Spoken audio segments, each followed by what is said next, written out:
here with fRoD, just after the grand final at MSI BEAT IT finals in Beijing. It's fnatic. It was a 3-map final. Yeah. Did you expect to win after Nuke?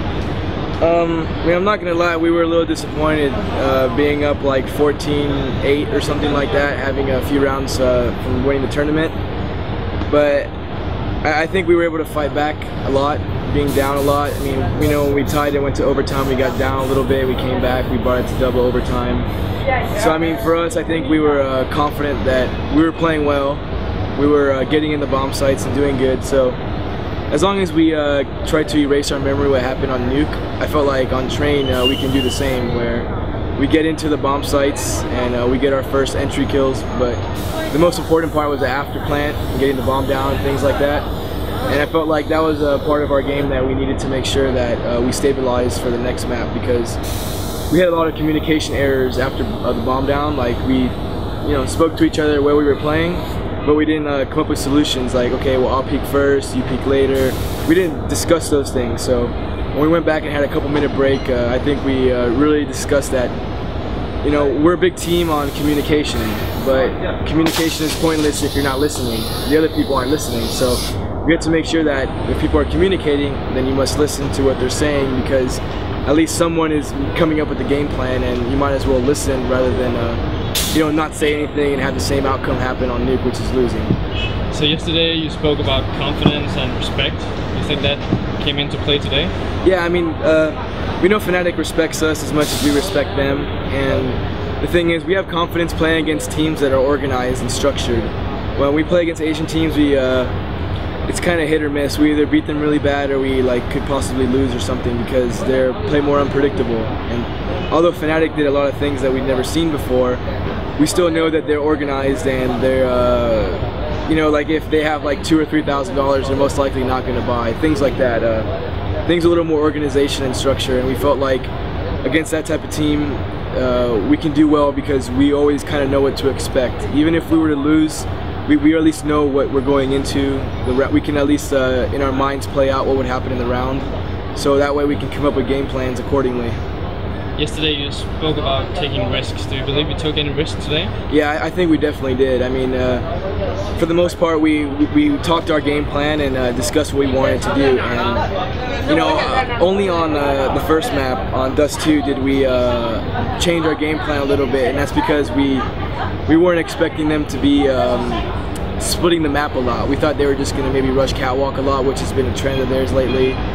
Maybe go B late in the round. So for us, we had to adjust a little bit more, because it felt like they were trying to take over every part of the map some rounds and then slowly make adjustments. So for us, we changed our game plan, but to add more risks that we know would work. And once you're losing by a nice margin, you might as well change it up a little bit, if anything, because at that point you give yourself a chance to take the momentum back on your side. Because if not, they're going to win around, you're going to win around, and you're never going to break their money.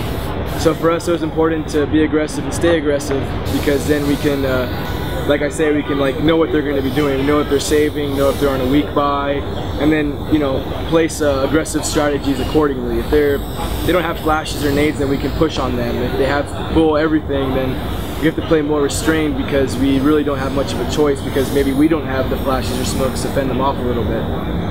On Nuke in first half, it seemed like fnatic had a sloppy start. It didn't really seem like they had kicked back into gear. Then second half, they woke up. Do you think fnatic had a bad day, a sloppy day? They didn't play up to the best, or?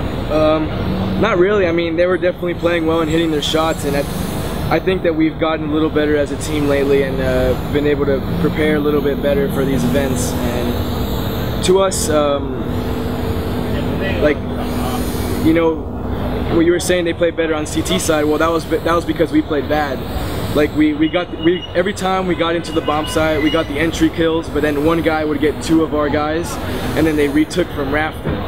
So it was like our strats were working, we were getting the entry kills, we just weren't closing out the rounds. So maybe they didn't have a great day, but certainly we blew that half. I don't think it was them kicking it up a notch. I think we kind of let them get back in the game by not throwing extra nades in the rafter or throwing more flashbangs up there. We kind of let them dictate the retake, because we didn't want to plant the bomb early, because if we get the entry kills and get an upper and start planning, that's one guy who doesn't have his gun out shooting at people. So we wanted to make sure that when we got into the upper bomb site, we all waited and looked rafter, but we just weren't hitting our shots in the 3v3s, 2v2s, and normally when you're in a 3v3 or a 2v2 and you clear the upper bomb site, the T's are in favor because they're already there. You know, the other people are like rotating from ramp, outside, so they're kind of stuck to like connector, rafter, vent, and maybe ramp flank. So once we realized they were a heavy retake team on rafter, we should have thrown extra things out there and taken our focus off of the vents or the connector.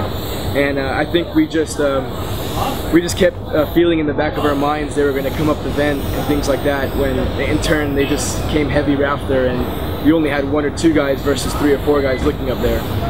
So I know people at home are dying to know how you feel about your recent AWP play. You got the AWP award at Public Cup Dallas, and in recent times people have been saying, yeah, you might be back to some of the stuff you showed back in 05 and 06. Yeah. Do you think it's important for a team to kick back into gear in terms of showing the performance you had years ago? Yeah, I mean, the thing is, my teammates, they know that I'm a good player, and to me that's all I care about. You know, if I have a bad game against Markelov or something like that, my teammates don't care.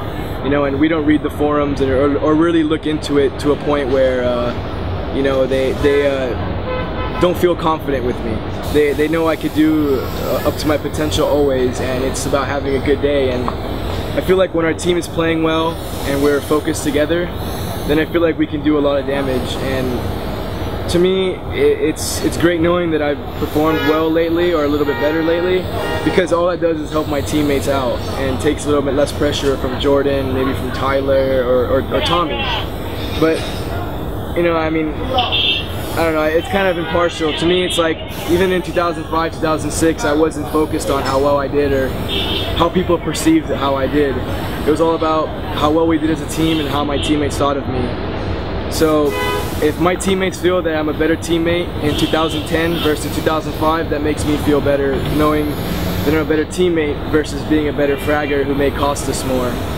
So I mean, you know, those questions may be better for my teammates to kind of answer and discuss how they see me, but for me it's about how well I do with my teammates, because I've had tournaments where I did really well, like Arbalete last year I played really well and we lost, so it's like it doesn't matter to me we lost the tournament. As long as we do well and win, then that's really all that matters to me. And if I'm a big reason or a small reason as to why we win or lose, then that's fine by me, because I'm part of this team and I have to do my, you know, 20% of the action, because, you know, this is a whole team and there's 5 players on it.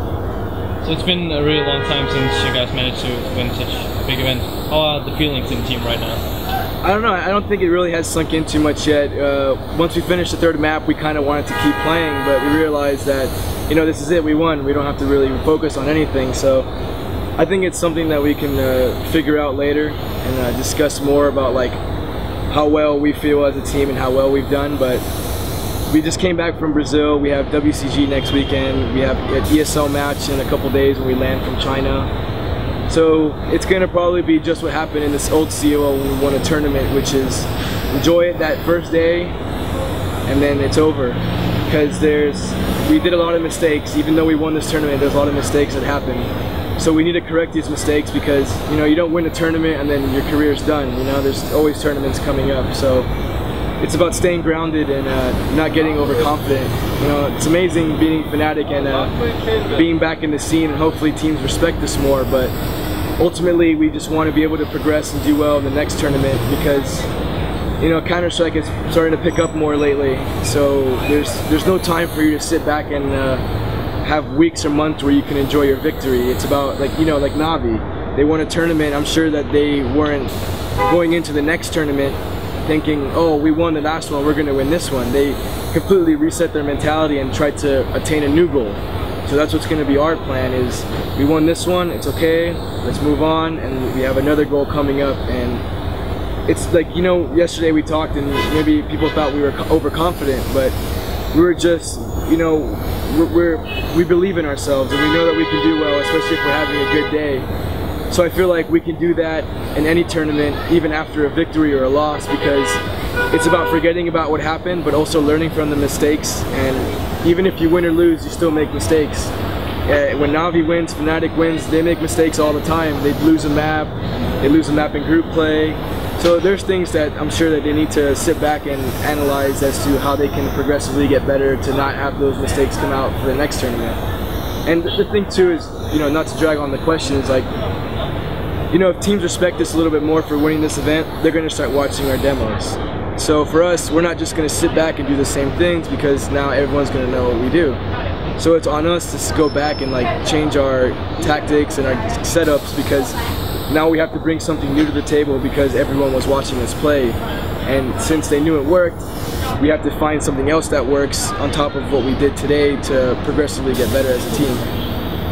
As you mentioned, next up for you guys will be the US MSI BEAT IT qualifier. We'll be playing it with Toby as a ringer instead of Lopez. Yeah. What is the expectations going into this with a stand-in? I think we can definitely win. I mean, last year we would have gotten top 8 at the grand final if it wasn't for a sneak defuse against MTW with Tubby. And knowing that and going into Brazil, I mean, we played well there. We just had a little falling out in the grand final.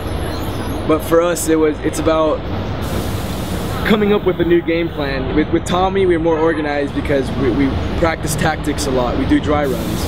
With Travis or Tubby, it's more of a pug, but more organized, more communication. So now that we know exactly what we need to be successful with Tommy, as well as what we need to do to be successful with the stand-in, I feel like we can progressively get better with Travis as well. I mean, it's just like he's our 6th player because he's always there watching us play.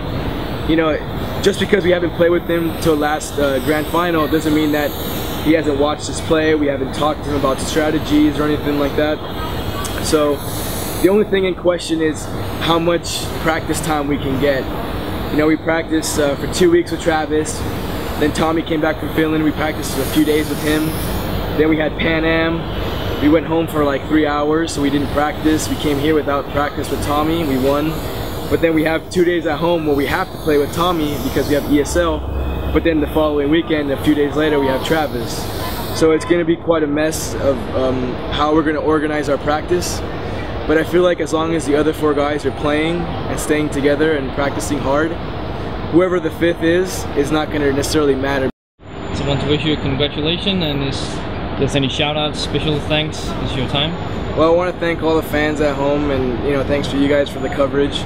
I also want to thank our sponsors for playing a big role in having us come out here, which is Intel, SteelSeries, Peregrine, MSI, Gigabyte, Kingston, and Bigfoot Networks. And I want to give a big shout out to my teammates for a job well done. And hard work does pay off, and hopefully we can continue to do well. And obviously a huge shout out to MSI for hosting this tournament. They're a great, they're relatively new sponsor to esports, but they're doing their very best to get involved really heavily, and we, as a team, want to really thank them. And just a big shout out to my friends, my family, and my girlfriend back at home.